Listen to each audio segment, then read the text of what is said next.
This is a savage attack from world number 1 Magnus Carlsen, culminating in a double brilliancy that you do not want to miss. This is Titled Tuesday Blitz Chess, 20th of February tournament, and Magnus's opponent is the Armenian Grandmaster Shant Sargsyan, a very strong blitz player. This is an epic contest. So Magnus starts off with knight c3. Obviously he does something a bit offbeat. This is the Vangi. If you want to know the reputation of this at the top level, check out the picture on screen. That's Jan Nepomniashchi's face when Ali Reza played it against him in the Tata Steel Masters recently. Epic game that one, by the way. I'll link it at the end if you want to check it out. So in response, Shant goes knight c6. I mean, what's the opposite of fighting fire with fire, right? This is like fighting turd with turd. Not great moves. So Magnus goes d4, something a bit more orthodox.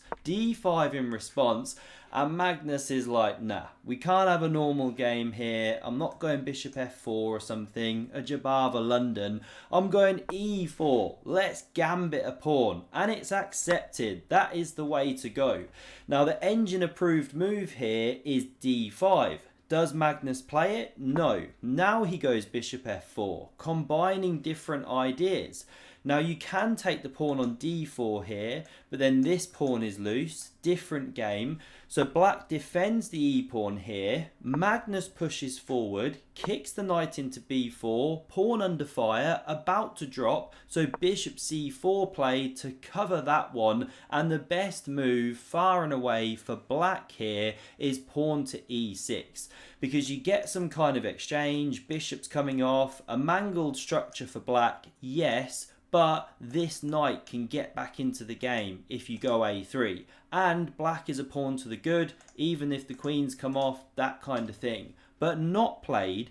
g6 on the board. I deliberately didn't click down the whole line, right? We're going to stick with the main moves here. And suddenly there's this swing in the evaluation bar on the left here. Magnus was worse. Now he's better because the simple pawn to a3 drives this knight back, and this is the problem with not going e6. The knight can never re-enter the game. It's horribly sidelined, but don't take. Shatter the pawns. This is instructive. All you're doing there is giving up your bishop pair, getting rid of the bad piece that black's got, and losing time, right? You're helping black more than yourself. So Magnus goes pawn to f3, a hyper aggressive move, and I love this one. It's a horrible question to answer. Do you let white take, set up the big centre here? Do you take on f3, develop the knight with tempo, computer's favourite move by the way? Or do you go e3, common kind of idea to stop this knight developing naturally, give back the pawn in that manner? Well, playable, but there's a problem. Queen d3 as Magnus plays, we get bishop g7, castle's queenside, castle's kingside, and Magnus picks up the pawn again. And look at his position now. Absolute monster attack on the way, right? The material's back level. Carlsen's got this thorn of a pawn stopping on the standard kind of black pawn breaks here, and these kind of plans are on the way. The knight developing, then h5. It's horrible to face. So b6 was played, looking for knight c5, bishop b7, but it's so slow. Magnus develops his final minor piece. We get bishop b7 and h4. Let's chuck Harry the h-pawn down the board.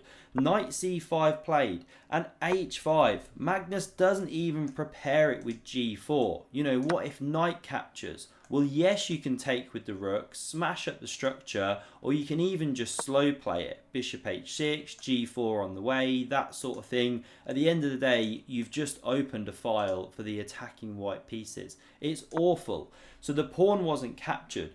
Rook e8 was played. You know, it's all just so grim to play for the black player, getting way down on time. How does Magnus carry on? Well, sometimes you like to push, squash the enemy on the squares. But here, Magnus opens up the file. Very natural, because after h-pawn takes, sometimes you want to take the other pawn, but that isn't nice here, opening the king. Well, now bishop h6 comes, and what to do? If you exchange, you're bringing in the queen. So the bishop drops back.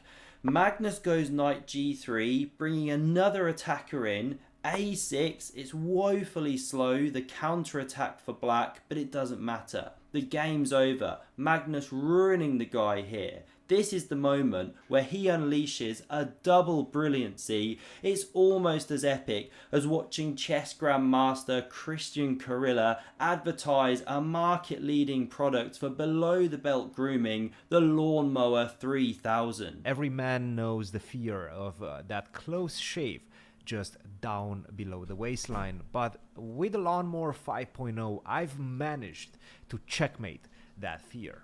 I've had the privilege to try the new Lawnmower 5.0 Ultra, and trust me, it's an absolute banger.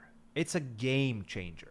And rumour has it, Fabi might be live streaming a demo of how to use this fantastic product soon, sponsored by Garry Kasparov. But I digress. Back to the game here. What was the move that Magnus played? The Brilliancy, very well done. If you're able to spot this one, it's bishop to f8. Knight f5, also a great attacking move by the way, but this is number one, a thunderbolt. Now whether you capture the bishop or don't capture the bishop, the follow-up is the same. So we'll stick with the game here, bishop captured with the rook, and now can you find the finish to the combination, the pierre de resistance, right? Please excuse my French, not so great. Very well done if you see this one.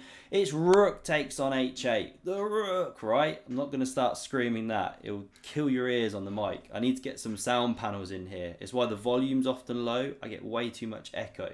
Anyway, I'm working on that one. So king recapture's played. Forced, you know, if king g7, you get mated like that. Now the queen comes in anyway, king g8, the second rook joins the party, mate threatened, well, I was about to say on either square, but no, the knight covers here. So this knight blocks the file, and now pick your way to finish the game. Both work. Magnus goes for this one, pawn recaptures, knife f5, threatening mate in one, knight e6, desperado to cover the square. Of course, that one's captured, and here we see lost on time. I was going to say resignation, but looks like a loss on time. Doesn't matter, you're about to get mated. You can't do anything but start chucking your queen, you know, stupid moves like that.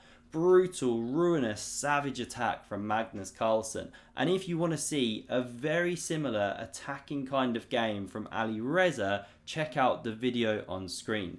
Thanks a lot for watching. Do hit that subscribe button, and I hope to see you again soon. Cheers.